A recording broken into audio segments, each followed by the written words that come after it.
عمل کے اعتبار سے، اخلاق کے اعتبار سے اہم ترین ایمان ایمان بالآخرہ ہے۔ آخرت کا خوف ہوگا، تیر کی طرح سیدھے ہو جاؤ گے۔ جواب دہی کا احساس ہوگا، ہر قدم پھونک پھونک کر رکھو گے۔ دیکھو گے کہ غلط بات تو میری زبان سے نہیں نکل رہی، اس لیے کہ جواب دہی کرنی ہے۔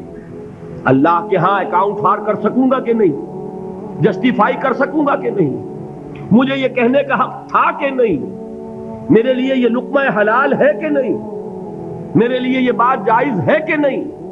اس کے لیے خوف کیا ہے؟ آخرت کا خوف ہے تو درست ہوگا، عمل صحیح ہو جائے گا۔ آخرت کا خوف نہیں ہے، ایمان باللہ کیا ہوگا؟ ذات و صفات کی بحث ہو جائے گی، علم کلام کا معاملہ بن جائے گا۔ جیسا کہ اقبال نے کہا ہے، کاش کہ یہ اشعار آپ کو یاد ہو، ایک ایک شعر جو ہے دینی حقائق کی اتنی بھرپور اور گمبھیر تعبیر کرنے والا ہے۔ زندہ قوت تھی زمانے میں یہ توحید کبھی، اور اب کیا ہے فقط ایک مسئلہ ہے علم کلام۔ وہ علم کلام کا ایک مسئلہ بن کر رہ گیا۔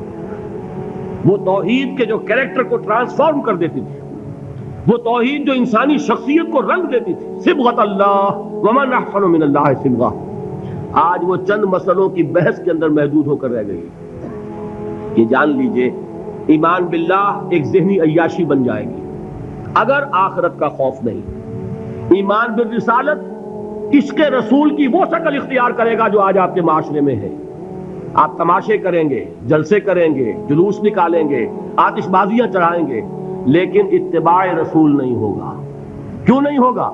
کہ آخرت کا جواب دہی کا احساس نہیں۔ اگر عمل درست ہوگا تو صرف آخرت پر ایمان سے درست ہوگا۔ یہ ہے اہم ترین ایمان۔ یہی وجہ ہے ہم نے اس آخرت کے ایمان کا حلیہ بگاڑ دیا۔ وہ بہت اپنی جگہ پر ایک مستقل موضوع ہے۔ آخرت کے ایمان کی نفی کن کن چیزوں سے ہوتی ہے؟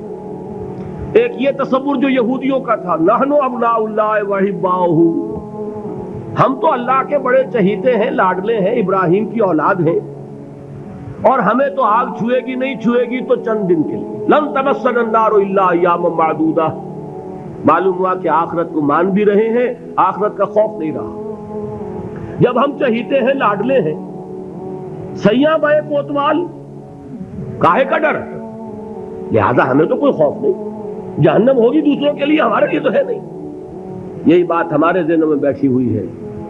ہم جو کچھ بھی ہیں، خار ہیں اور یہ ہیں اور وہ ہیں، لیکن تیرے محبوب کی امت میں ہے، لہذا ہمارا کلیم ہے جنت is our birth right, we have a reservation there. کون ہمیں اسے ڈپرائیو کر سکتا ہے؟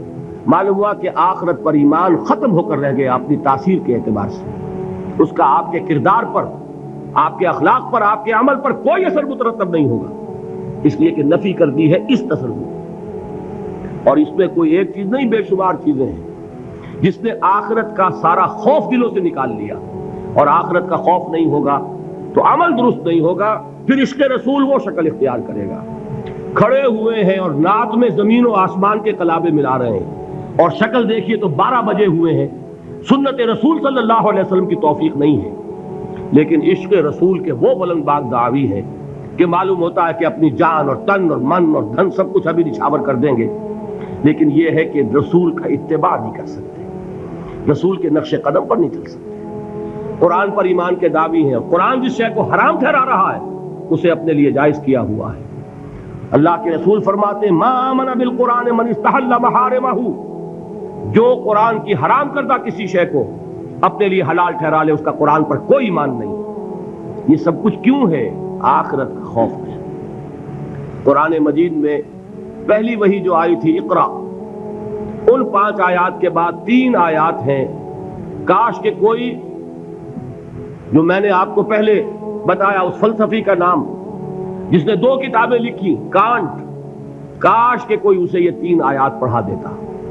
اقبال نے کہا تھا نا نیٹشے کے بارے میں، اگر ہوتا وہ مجذوب فرنگی اس زمانے میں تو اقبال اس کو سمجھاتا مقام کبریا کیا ہے۔ اگر کانٹ کہیں ہوتا اور اسے یہ 3 آیات کوئی پڑھا دیتا، کلا ان الانسان لیطغی، انسان میں بغاوت، سرکشی، تعدی، ظلم یہ پیدا ہو ہی جاتا ہے، دست درازی کر بیٹھتا ہے۔ دوسروں کا حق مار بیٹھتا ہے. کیوں؟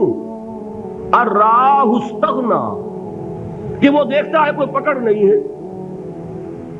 اگر میں انگارہ ہاتھ میں پکڑوں ہاتھ جل جائے گا، اگر زبان پر رکھوں زبان جل جائے گی، جھوٹ بولوں کچھ نہیں ہوگا، چھالا بھی نہیں پڑے گا، جلنا تو بہت دور کی بات ہے. میں حرام خوری کر رہا ہوں، مجھے کوئی تکلیف نہیں پہنچ رہی، پھل رہا ہوں، پھول رہا ہوں، پھیل رہا ہوں، میری عزت بڑھ رہی ہے، لوگ میرے سے جھک کر مل رہے ہیں.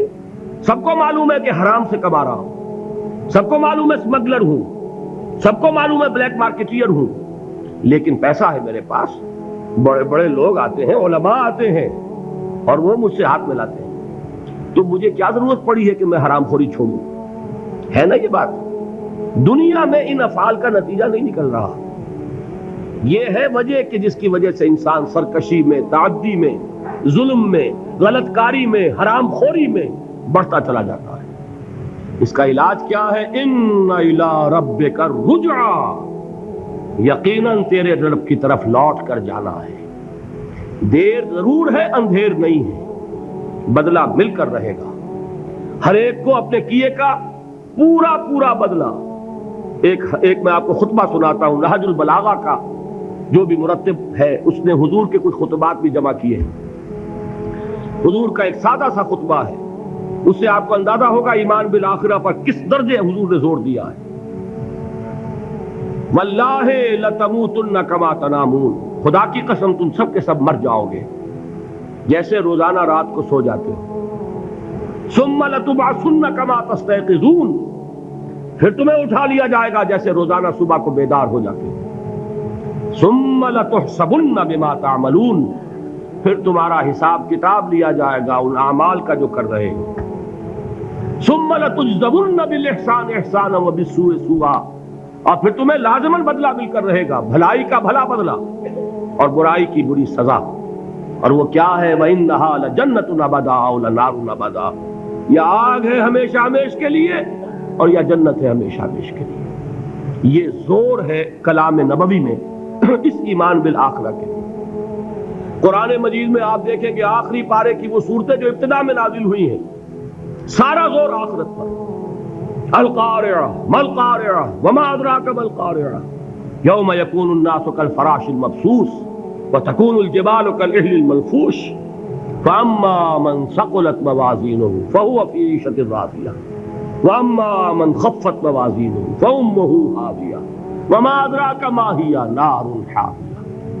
میں ایک مثال دے رہا ہوں. الحاقہ ما الحاقہ وما ادراک ما الحاقہ اما یتساءلون عن النبأ العظیم الذی هم فیہ یختلفون کلا سیعلمون ثم کلا سیعلمون.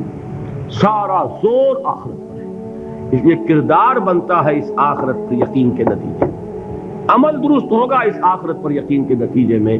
تو ایمانیات ثلاثہ کی ایک دوسرے کے ساتھ جو نسبت و تناسب ہے اہمیت کے اعتبار سے، اس کے لیے یہ الجبرے کے فارمولے کی طریقے سے یہ حقیقت ذہن نشین کر لیجئے.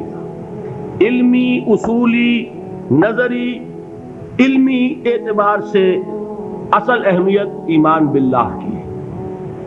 قانونی، فقہی، شرعی اعتبار سے اصل اہمیت ایمان بالرسالت کی ہے.